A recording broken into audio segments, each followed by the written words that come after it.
Israeli বাহিনী কি সত্যি ইরানি হেলিকপ্টার ধ্বংস করেছে, নাকি মাটিতে আঁকা ছবির উপর দামি ক্ষেপণাস্ত্র ছুড়েছে? ইসরায়েলি প্রতিরক্ষা বাহিনীর একটি ভিডিও ঘিরে বিশ্বজুড়ে এমন বিতর্কের জন্ম দিয়েছে। বিশেষজ্ঞরা বলেছেন, ইরান গত কয়েক বছর ধরেই তাদের সামরিক ঘাঁটিগুলোতে এ ধরনের নকল লক্ষ্যবস্তু ব্যবহারের কৌশল অবলম্বন করছে। হরমুজ প্রণালী দিয়ে তেল ও গ্যাসবাহী জাহাজের নিরাপদ চলাচল নিশ্চিত করতে ইরানের সঙ্গে আলোচনা করছে চীন। যুক্তরাষ্ট্র ও ইসরায়েলের সঙ্গে ইরানের চলমান যুদ্ধের প্রেক্ষাপটে এই গুরুত্বপূর্ণ নৌপথ প্রায় অচল হয়ে পড়ায় বৈশ্বিক জ্বালানি সরবরাহে বড় ধরনের উদ্বেগ তৈরি করেছে। চীন চায় তাদের তেলবাহী জাহাজ এবং কাতারের এলএনজি বহনকারী জাহাজগুলো হরমুজ প্রণালী দিয়ে নিরাপদে চলাচল করুক। চীন মধ্যপ্রাচ্যের জ্বালানির উপর ব্যাপকভাবে নির্ভরশীল এবং দেশটির প্রায় 45% তেল এই প্রণালী দিয়ে আসে। যুদ্ধ শুরুর পর ইরানের পদক্ষেপে হরমুজ প্রণালী দিয়ে জাহাজ চলাচল প্রায় স্থবির হয়ে পড়ে। ফলে বিশ্বের মোট তেল ও তরল প্রাকৃতিক গ্যাস সরবরাহের প্রায় 1/5 ঝুঁকির মুখে পড়েছে। সংঘাত শুরুর পর থেকে আন্তর্জাতিক বাজারে অপরিশোধিত তেলের দাম 16% বেশি বেড়েছে। ইরানের হামলায় উপসাগরীয় অঞ্চলের বিভিন্ন জ্বালানি স্থাপনা ও জাহাজও ক্ষতিগ্রস্ত হচ্ছে। বর্তমানে চীন বা ইরানের মালিকানাধীন জাহাজ প্রণালী দিয়ে যেতে পারলেও অন্য জাহাজকে অনুমতি দেওয়া হচ্ছে না। মধ্যপ্রাচ্যে মার্কিন লক্ষ্যবস্তুতে হামলা চালাতে ইরানকে গোয়েন্দা তথ্য দিয়ে সহায়তা করছে রাশিয়া, এমন দাবি করেছে ওয়াশিংটন পোস্ট। তবে রাশিয়া ঠিক কতটা পরিমাণে ইরানকে সহায়তা করছে সেই বিষয়ে এখনো স্পষ্ট তথ্য পাওয়া যায়নি বলে জানিয়েছে ওয়াশিংটন পোস্ট। হোয়াইট হাউস এই অভিযোগ নিয়ে মন্তব্য করতে রাজি হয়নি। এদিকে ওয়াশিংটনের রুশ দূতাবাস এবং জাতিসংঘে রাশিয়ার স্থায়ী মিশনের কোনো প্রতিক্রিয়া পাওয়া যায়নি।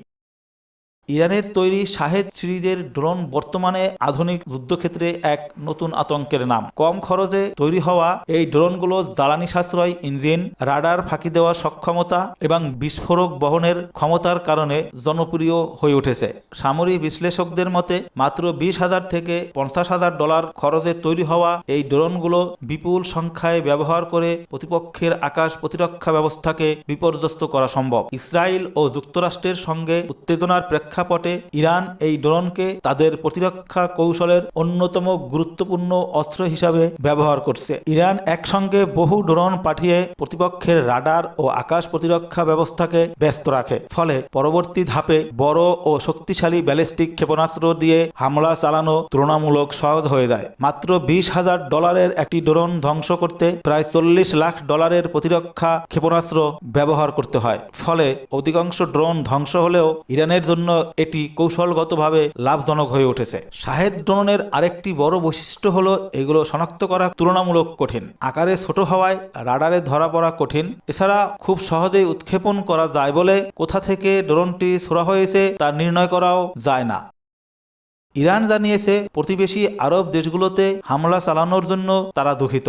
ইরানের পররাষ্ট্র মন্ত্রণালয়ের মুখপাত্র ইসমাইল বাঘেই রাষ্ট্রীয় টেলিভিশনে বলেন, ইরানের সামরিক পদক্ষেপ প্রতিবেশী দেশগুলোর বিরুদ্ধে নয়, বরং মধ্যপ্রাচ্য জুড়ে থাকা মার্কিন সামরিক ঘাঁটিগুলোর বিরুদ্ধে প্রতিরক্ষামূলক পদক্ষেপ।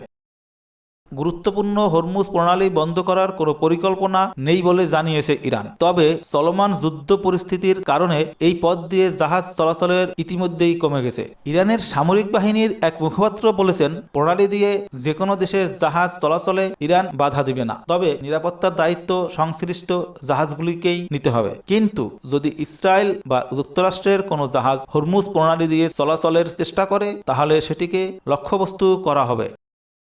ইসরায়েলকে লক্ষ্য করে তৃতীয় দফায় মিসাইল হামলা চালিয়েছে ইরান। নতুন এই হামলার পর ইসরায়েলের মধ্যাঞ্চল ও দখলকৃত পশ্চিম তীরে সতর্কতামূলক সাইরেন বেজে ওঠে। মধ্যপ্রাচ্যে চলমান উত্তেজনার মধ্যে এই হামলা পরিস্থিতি আরও জটিল করে তুলতে পারে বলে মনে করছেন বিশ্লেষকরা।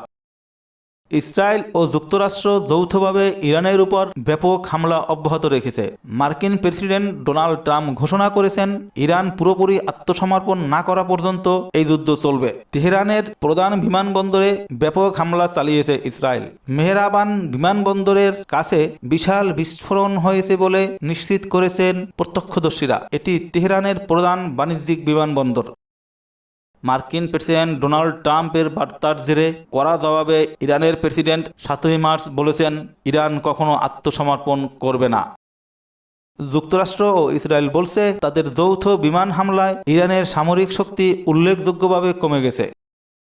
নিরাপত্তা বিশেষজ্ঞ ডক্টর এইচ হেলার বলেছেন, ইরান প্রথাগত যুদ্ধে জিততে পারবে না, তবে তাদের কৌশল হলো অন্য পক্ষের কাছে জয়টা যাতে অর্থের দিক থেকে বহুমূল্য আর অনিশ্চিত হয়ে ওঠে। শীর্ষ মার্কিন কমান্ডার জেনারেল ড্যান কেইন বলেছেন, গত শনিবার যুদ্ধ শুরু হওয়ার প্রথম দিন থেকে ইরানের ব্যালিস্টিক ক্ষেপণাস্ত্র নিক্ষেপ করার ক্ষমতা 86% কমে গেছে।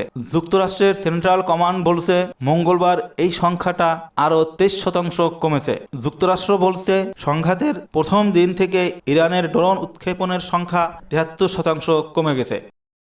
যুক্তরাষ্ট্রের সেন্ট্রাল কমান্ডার জানিয়েছে, গত সপ্তাহে তেহরানের বিরুদ্ধে অপারেশন এপিক ফিউরি শুরু হওয়ার পর ইরানে এখন পর্যন্ত 3000-এর বেশি স্থাপনায় হামলা চালিয়েছে মার্কিন বাহিনী। যুক্তরাষ্ট্র দাবি করেছে তারা ইরানের 43টি জাহাজ ধ্বংস করেছে। দেশটিতে প্রথম দফায় চালানো হামলায় ইরানের সর্বোচ্চ নেতা আয়াতুল্লাহ আলী খোমেনি সহ দেশটির অন্তত 49 জন শীর্ষ নেতা নিহত হয়েছেন। Desk report, Bangla Times 360।